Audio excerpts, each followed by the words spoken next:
Om Vishwani Deva Savitar Duritani Parasuva Yad Bhadram Tanna Asuva. The Vedas.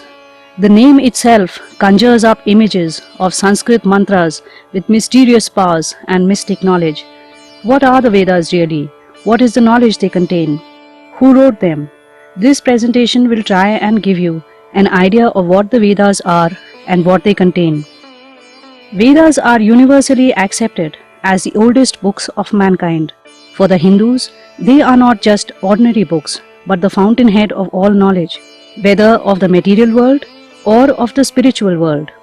They are 4 in number: Rigved, Yajurved, Samaved, and Atharvaved. Their origin is shrouded in the mists of time, so we cannot truly say when they appeared. The history of Sanskrit literature by Beaver says any such attempt of defining the Vedic antiquity is absolutely fruitless. Still, some Western estimates put it as 5,000 years old. However, according to the Indian tradition, Vedas appeared with the advent of man on earth. The Vedas are believed to be revealed texts, that is, they appeared in the minds of sages as is, not as an idea which the sage then put to verse like a poem, but as the verse itself. For this reason, they are called Aparishaya, not created by man. Thus, Rigved was revealed to sage Agni, Yajurved to sage Vayu, Samaved to sage Aditya, and Atharvaved to sage Angira. They in turn transmitted it to Brahma, after which a continuous line of rishis and preachers have kept the knowledge alive. That the Vedas are not the creation of man may be a little hard to believe in the beginning. However, when you start studying Sanskrit and the Vedas, you realize that the Sanskrit of the Vedas is almost completely different from all other texts. In fact, Sanskrit has always been divided into 2, Vedic Sanskrit and Lokik Sanskrit. Lokik Sanskrit is what you find in all man-made Sanskrit texts like Valmiki's Ramayana or Kalidasa's Meghadutam, while Vedic Sanskrit is to be found only in the Vedas. The main reason that Vedic Sanskrit is different is that it is based on the root meaning of the words taken along with the meanings of the prefixes and suffixes. Take the first word in Rigved, Agni. In Lokik Sanskrit, it has only one meaning, fire. In Vedic Sanskrit, the root Agi along with suffixes acquires the meaning of Agra, as in the Hindi word Aage, meaning in front or coming first. Since the fire is placed first in the Havan Kund, it is called Agni. Also, because God appears first in the universe, he is called Agni. Because the king is first among his people, he may also be called Agni. Similarly, a leader could be called Agni.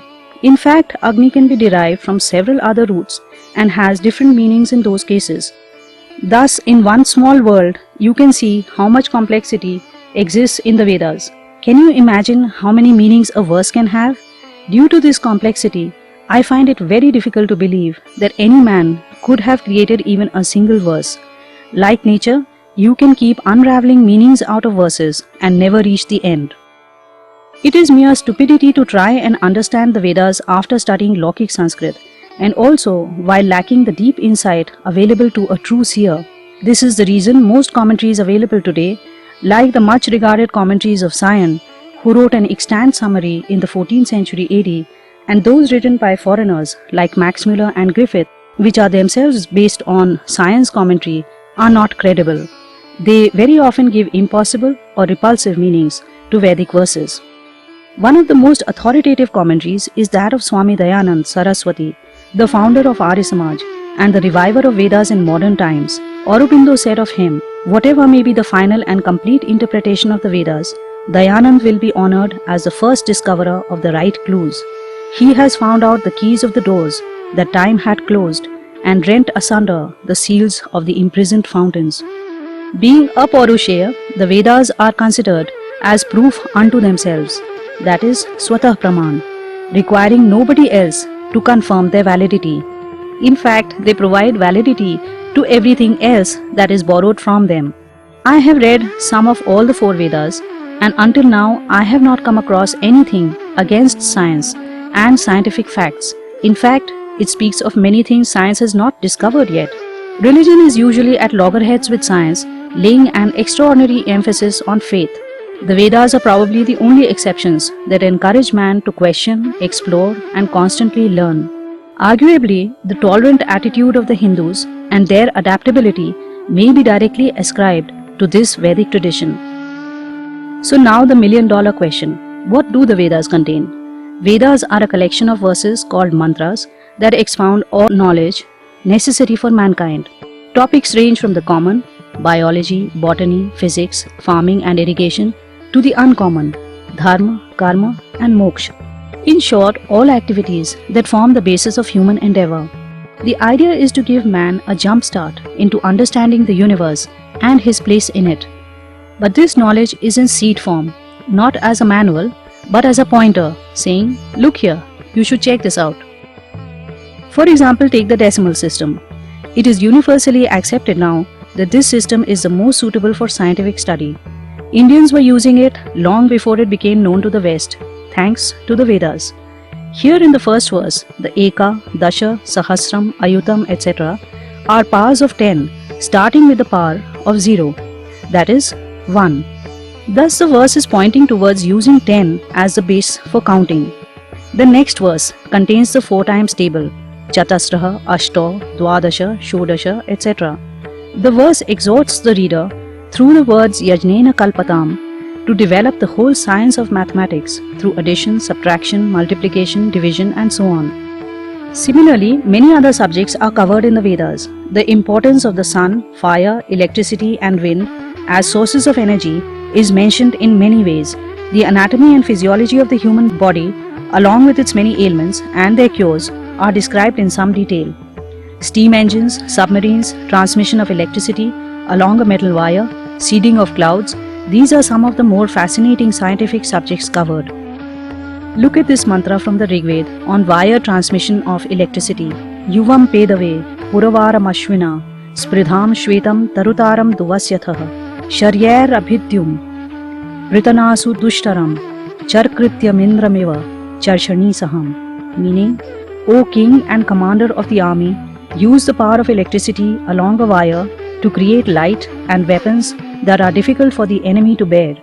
With elaborate processes, obtain pure metallic wire which can then be connected to devices for creation and amplification of electricity. This takes it over long distances and has many uses. The word Tarutaram specifically refers to a wire. Isn't this amazing as a description of how to conduct electricity along a wire and how to use it? Similarly, all other subjects are given in brief and not as a textbook or a manual. This is the way of the Vedas to kickstart your exploration while giving your mental faculties full scope for playing out. Let us now look at some of the basic tenets propounded by the Vedas. The Eternal Trinity. The Vedas tell us about the existence of 3 entities in this universe. These are matter or Prakriti, that is inanimate and makes up most of the universe. Individual souls or Jivatmas, that are animate but have limited capability and knowledge. God or Paramatma, who is one, all-knowing, all-powerful and pervades the universe, and even exists outside the universe. He creates the universe and molds matter into the different forms that we see around us. He surrounds the soul with a body made of matter and so gives rise to life in the universe. The 4 goals of life. These 3 entities come together in the universe so that the souls can perform action. These actions allow the individual souls to achieve the goals of their life. These goals are divided into 4 categories: Dharma, Artha, Kama and Moksha. Dharma means righteousness and includes duties and responsibilities, those of your profession, of your family, of society, etc. Taking care of elders, rearing children, donating money for poor are all dharmic activities. Arth refers to wealth and includes activities to earn one's bread like business, farming, etc. This is what most of adult life is spent in today. Dharma as ethics should pervade all actions for Arth too. Kam refers to our desires, enjoyments and comforts. All activities for Arth actually have Kam as a motivation, be it for food, comforts, family, power or any other such desire. Moksha is the ultimate goal of life and means the release from the bondage of a material body. The soul is far more than what the body restricts it to. Also, the body entails a lot of suffering. Release from this suffering is moksha. Thus, while dharma, artha and kam are all related with living in this material world, moksha is the release from it. Being opposed to each other in this fashion, the activities required for the two sets are quite separate. Moksha is the path of renunciation. One of the big aims of the Vedas is to make man aware of this higher goal of moksha, which cannot be guessed by logic per se, and to detail the actions required to achieve it. This is one of the unique features of the Vedas and is a concept that is borrowed by many other religions and philosophies of the world. As you can guess, these goals are unique to mankind and are not available to other beings.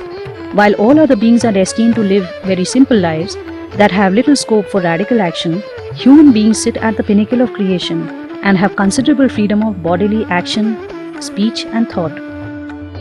The law of karma. Life is a series of actions. The law operating behind our actions and their outcomes is the well-known law of karma, where karma means action. Matter creates the opportunities for actions and learning for the soul, and God is the judge of these actions, rewarding it or punishing it. Actions according to dharma lead to punya and ultimately to happiness. Those against dharma lead to pap and sorrow. The 4 stages of life. Now the actions that you perform are also dependent on the stage of your life. The Vedas give a guideline for the kind of actions one should perform at different stages of one's life. According to them, a typical human being is expected to live for 100 years. This 100-year lifespan is divided equally into 4 stages of 25 years each, called ashramas. The first ashram is called Brahmacharya ashram, at which time we acquire knowledge of all sorts. It is the learning phase, the student years. The second 25 years constitute Grihastha ashram, at which time we take up a job and start a family. We contribute to the family, society and the nation. After 50 years, it is time to turn our attention to spiritual matters in the Vanaprastha ashram. In ancient times, people took to the forest with or without their spouse, leaving their worldly responsibilities to their children. However, it is quite alright to stay at home and involve yourself in spiritual studies and discussions in today's time of depleting forests. In 25 years, one should have typically gained enlightenment and would be ready to take sannyas ashram. This also has duties involved.